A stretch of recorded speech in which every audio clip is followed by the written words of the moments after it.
On the news tonight, Delta State government reaffirms its commitment to providing peace.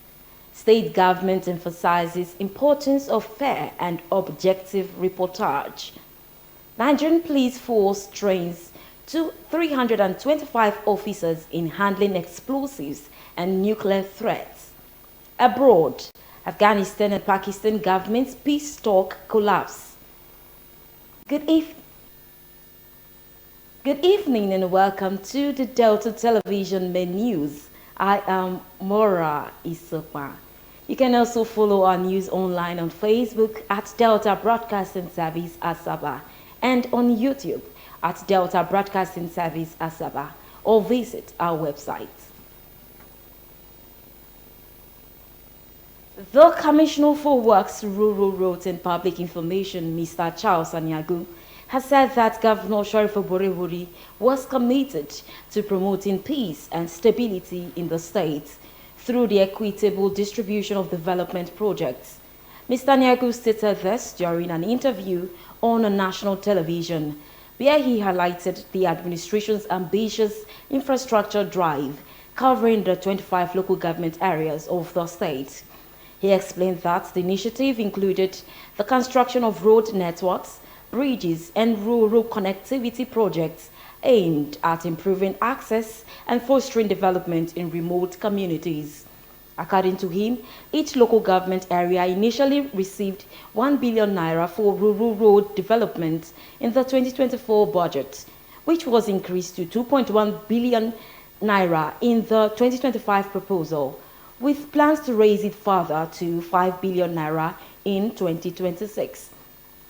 Mr. Nyagu cited ongoing bridge projects in Orere, Asabase, and other rural roads linking Usiri, Ndokwa East, Buluangiama, Patani, Udofori, and Baragolo as examples of Governor Borewori's commitment to inclusive growth.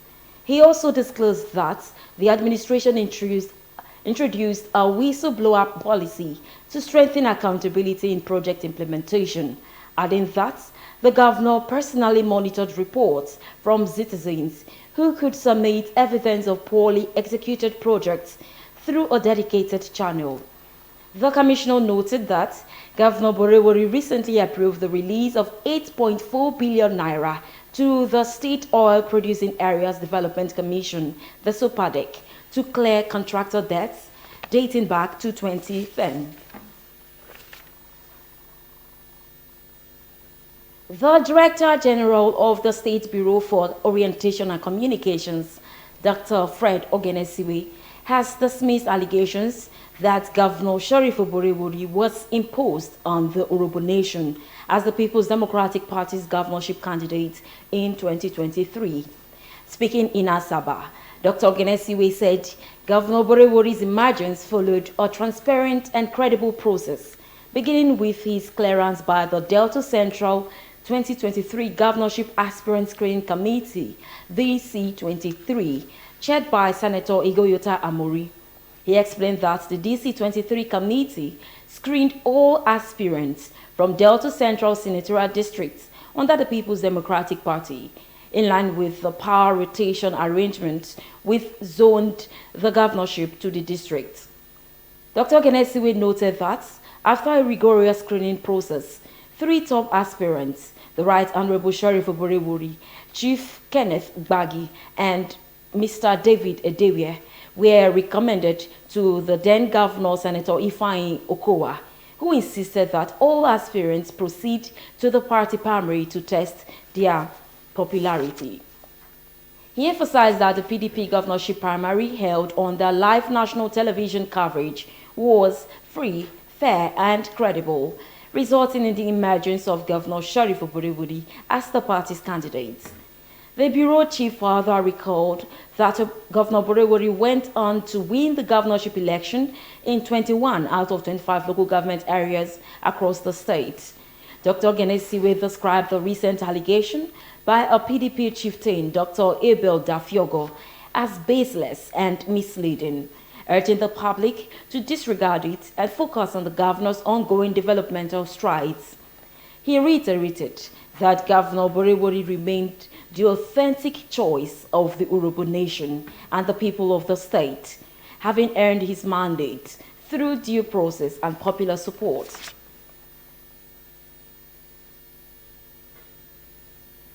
The state chapter of the Nigerian Association of Small and Medium Enterprises, NASME, has held the maiden edition of its annual state conference and exhibition for 2025.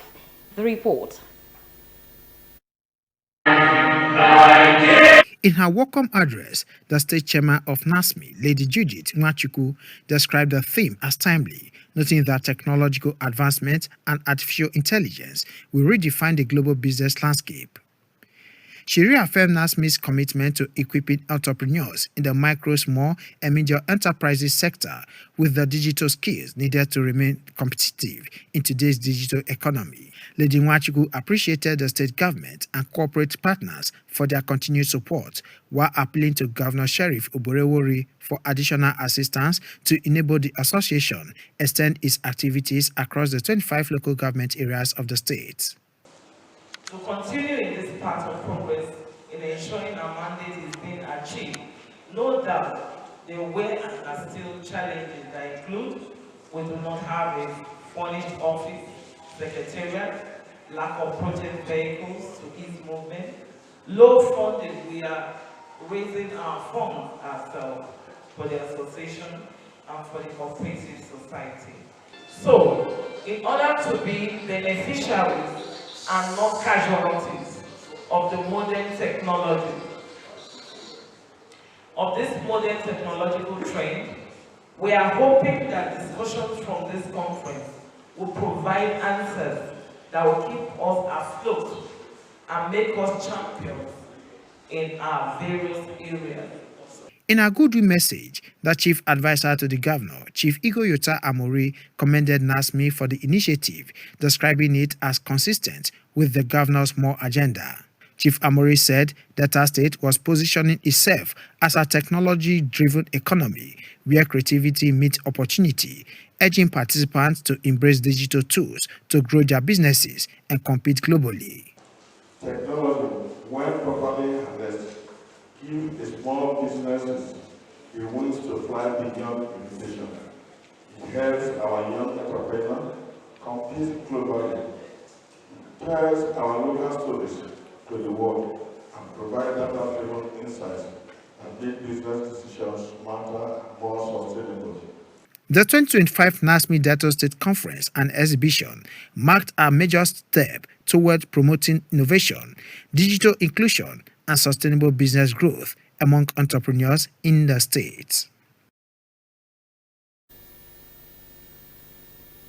Nigeria's Deputy Senate President, Senator Barrow Jibrin, has condemned Mr. Donald Trump's statement, describing it as un-American and a violation of the international law. In a viral video, Senator Jibrin said the country will not tolerate threats to its sovereignty and called on President Trump to apologize. The Northern Elders Forum and Miyetti Allah Cattle Breeders Association also faulted Mr. Trump's comments, describing them as attempts at foreign interference. Director General of the World Trade Organization, Dr. Ngozi Okonjo-Iweala, has disowned a viral post falsely attributed to her that appeared to criticize President Bola Tinubu's handling of insecurity. She described the post as fake and malicious, warning against the spread of misinformation. Dr. Okonjo-Iweala said legal action was underway against those responsible for the impersonation. The clarification followed global reactions to President Trump's earlier remarks, which President Tinubu dismissed as unfounded, reiterating that Nigeria upholds freedom of religion. Tension has risen in Kano State as Islamic groups took to the streets protesting recent remarks by former U.S. President Donald Trump on Nigeria's insecurity challenges. The protesters denounced Mr. Trump's claim of a Christian genocide in Nigeria and his threats of possible U.S. military intervention, carrying placards reading, "There is no Christian genocide in Nigeria." The groups accused the United States of meddling in Nigerians' internal affairs. Meanwhile, the federal government has rejected Mr. Trump's claims as false and misleading, insisting that no religious genocide existed in the country.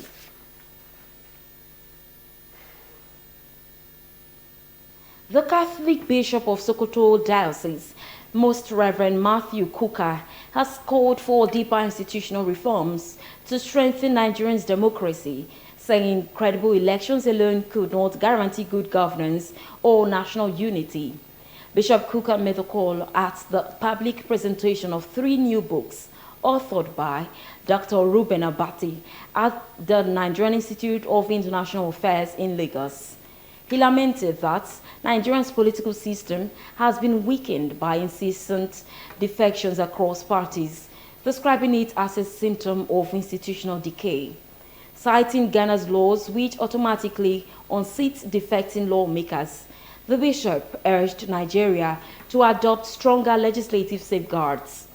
Also speaking at the event, former President Olusegun Obasanjo praised Dr. Abati's contributions to journalism and public service, while FCCPC Executive Commissioner Mr. Louis Odion lauded Abati's works for documenting Nigeria's political evolution.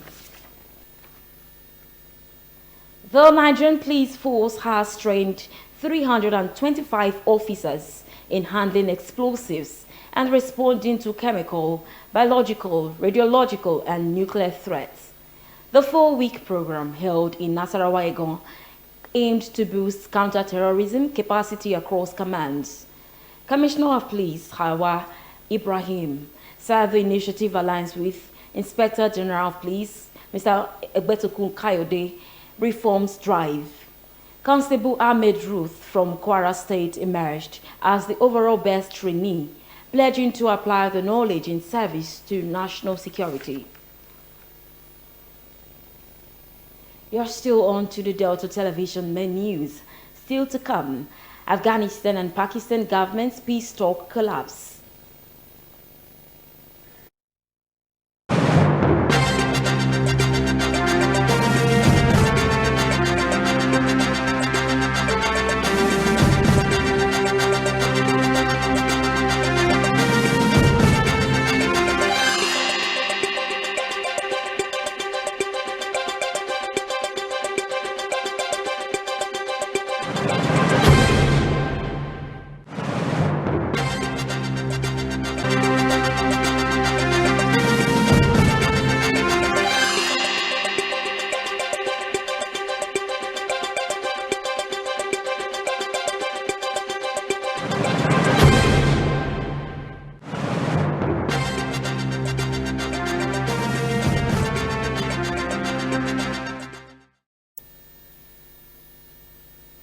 Welcome back from that short break. The global scene is next as we'll join our World News Desk. The Taliban government in Afghanistan says its latest round of peace talks with Pakistan has collapsed, raising fears of renewed border violence between the two neighboring countries. The negotiations, held on Thursday in Turkey, were meant to finalize a truce agreed on October 19 in Qatar following deadly clashes that left more than 70 people dead last month. Taliban spokesman Zabihullah Mujahid said the talks failed due to what he described as Pakistan's irresponsible and uncooperative attitude. He accused Islamabad of attempting to shift all security responsibilities to Afghanistan without taking accountability for its own internal challenges. Pakistan's government has yet to officially respond to the statement, though its information minister Atta Ullah Tara had earlier suggested that talks were faltering, accusing Kabul of failing to rein in cross-border terrorism. Relations between the two countries have deteriorated sharply in recent years, with Pakistan accusing the Taliban of sheltering militant groups such as the Tehrik-e-Taliban Pakistan, a claim the Afghan government has repeatedly denied. Kabul, on the other hand, insists that its territorial sovereignty must be respected and accuses Islamabad of backing armed groups against it. At least 5 people have been confirmed dead and more than 100 others injured after a powerful tornado struck parts of southern Brazil. The violent storm tore through the town of Rio Bonito do Iguacu in Paraná State, overturning vehicles, toppling trees, and damaging several homes and buildings. Local authorities said about 30 people sustained serious or moderate injuries, while around 100 others suffered minor wounds. According to Paraná's Environmental Monitoring Agency, wind speeds during the tornado reached between 180 and 250 kilometers per hour, strong enough to destroy mass-reed structures and uproot trees. The state governor, Ratinho Jr., said emergency services and security forces have been deployed to assist victims and monitor affected areas. Weather officials have issued a high alert for severe storms across Paraná and the neighboring southern state of Santa Catarina and Rio Grande do Sul. Welcome back home. Now let's join our business news desk for stories on business and the economy. The Naira continued its upward trend against the United States dollar at the offshore foreign exchange market, closing the week on a positive note. Data from the Central Bank of Nigeria indicates that the Naira appreciated slightly to 1,436.58 Naira per dollar yesterday, compared to 1,436 Naira.74 recorded on Thursday, a modest daily gain of 0.16 Naira. However, when compared to last week Friday's rate of 1,421.73 Naira, the Naira still shows a weekly depreciation of about 14 Naira 85 kobo at the official window. At the parallel market, the currency maintains stability, trading at 1,445 Naira per dollar, the same rate as the previous day, according to Bureau de Change operator. Meanwhile, Nigeria's external reserves have continued to grow, rising to $43.32 billion as of Thursday, November 6th, signaling renewed strength in the country's foreign assets. In a move that could bring relief to motorists across the country, the Dangote refinery has announced a reduction in the ex-depot price of premium motor spirit, also known as petrol. The refinery slashed its gantry price for 872 Naira to 827 Naira per litre, representing a 44 Naira decrease. According to the company, the price adjustment follows a significant drop in the landing cost of imported petrol, which recently fell to 827.04 Naira per litre as of this month, based on data from Major Energy Marketers Association of Nigeria. The Dangote refinery confirmed the price cut, saying it was part of its efforts to remain competitive in the country's downstream petroleum markets.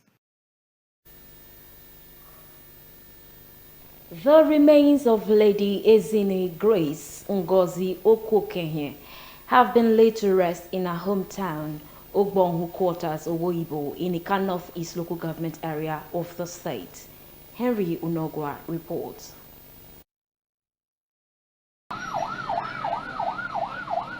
At a funeral mass held at St. Andrew's Anglican Church, Owoibo, the Bishop of Anglican Diocese of Eka, Right Reverend Godfrey Ekpenisi, in a sermon titled, "What Legacy Would You Leave Behind?" described life as a precious gift from God. Taking his text from Psalm 90, the bishop reminded the congregation that life was fleeting and temporary, urging believers to live righteously and impact others positively, as only good deed endured beyond one's lifetime. He also charged the children of the deceased to uphold their mother's virtues of faith, humility, and service to God, describing Lady Ezinne Okokenye as a devoted Christian whose passing has left a great vacuum in the church. What will you leave behind? What legacy will you leave? Let me start from your family. What legacy will you leave in your family? Some persons live their life so much and so bad that they leave curses for their children. They leave curses for their children. That's a legacy, evil legacy. You like use pancake and very clear to reduce your age to 30. When death comes, you have nowhere to run to. Your inner self is still tear into pieces, no matter how you arrange your face. Some people now rub even very clear on their stomach everywhere, so they will look young. But no matter how much you want to transform yourself, death will still come. The body was later interred at the family compound amidst tears, tribute, and emotional farewells. A reception followed at the Owa Secondary School field, where musical groups, including the Joe Morgan Live Band, entertained guests with traditional music and dances. Children and grandchildren of the late matriarch, including Dr. Henry Okwokenye and Mr. Benjamin Okwokenye, describe her as a peaceful woman, a unifier and a mentor whose faith and compassion touched many lives within the community. Today, if you look around, you will see an account where she put her money. You will not see a car that she parked or building that she built. All these are inside us. We are her buildings, we are her bank accounts, and we are inheritance that she has kept for herself. My mom is very kind. She's very warm. She's peaceful. She's always reaching out to people. She's always making sure that the people around her, they are okay, they are well fed. Whether she knows you, you're her son or not, she will make sure that you're well taken care of. She's the best mother I've ever seen. So she's very good to me and all to my siblings. She used one hand to cuddle everybody as one. We are united today. It's her effort. I love her because she's kind-hearted, she likes peace, and she taught me the way of God, and I'm who I am today because of her. Dignitaries present, including Honorable Victor Nwokolo and Mr. Festus Ochonogo, paid glowing tributes, describing Lady Okwokenye as a woman of strong character and unwavering devotion to God and humanity. She took the pain to bring up her children in the fear of God, particularly after the death of her late husband. The funeral ceremony drew dignitaries, friends and well-wishers from within and outside the state, all gathered to pay their last respect to a woman whose legacy of love, humility and faith will continue to inspire generations. Lady Ezinne Grace Ngozi Okwokenye, aged 86, was survived by children, grandchildren and other relatives. Henry Onogwa reporting. Now let's join our sport news desk for happenings in the world of sports. Super Eagles head coach Eric Chell has named 24 players for the 2026 FIFA World Cup playoffs. The list released ahead of next week's crucial tie against Gabon features team captain William Troost-Ekong, star striker Victor Osimhen, and goalkeeper Stanley Nwabali. Also making the cut are defenders Bright Osai Samuel and Kavi Bassi, alongside midfielders Alex Iwobi, Wilfred Ndidi, and Frank Onyeka. Coach Chell also records goalkeeper Maduka Okoye and Spain-based forward Chidera Ejuke, while other players like Benjamin Fredericks, Raphael Onyedika, Tolu Arokodare, Jerome Ako Adams, and Olusegun Olakunle earned their places in the squad. The players are expected to arrive in Rabat, Morocco on Monday from their various clubs across Europe and beyond to begin preparations. Nigeria will face Gabon in the World Cup playoff semi-final in Rabat next Thursday. Nigeria's Falconers defeated Ghana 3-1 in their opening fixtures at the WAFU B Women's Cup. Janet Akarenkowe opened scoring for Nigeria from the penalty spot 5 minutes before the break. She doubled the advantage just before the break. The Black Princesses pulled one back shortly after the restart of second half through Sarah Nyako. Favour Nkwocha, however, restores Nigeria 2-goal lead with a stunning strike 2 minutes from time. The Falconets will face host Benin Republic in their next game tomorrow morning before another clash with Ghana on Tuesday. The final of the competition comes up Wednesday before another clash with Ghana on Tuesday. The final match of the competition comes on Wednesday, November 12th. Henry Usiayu reporting. To end the news, here's our thought for today. Today, you may lead, and tomorrow, you may follow.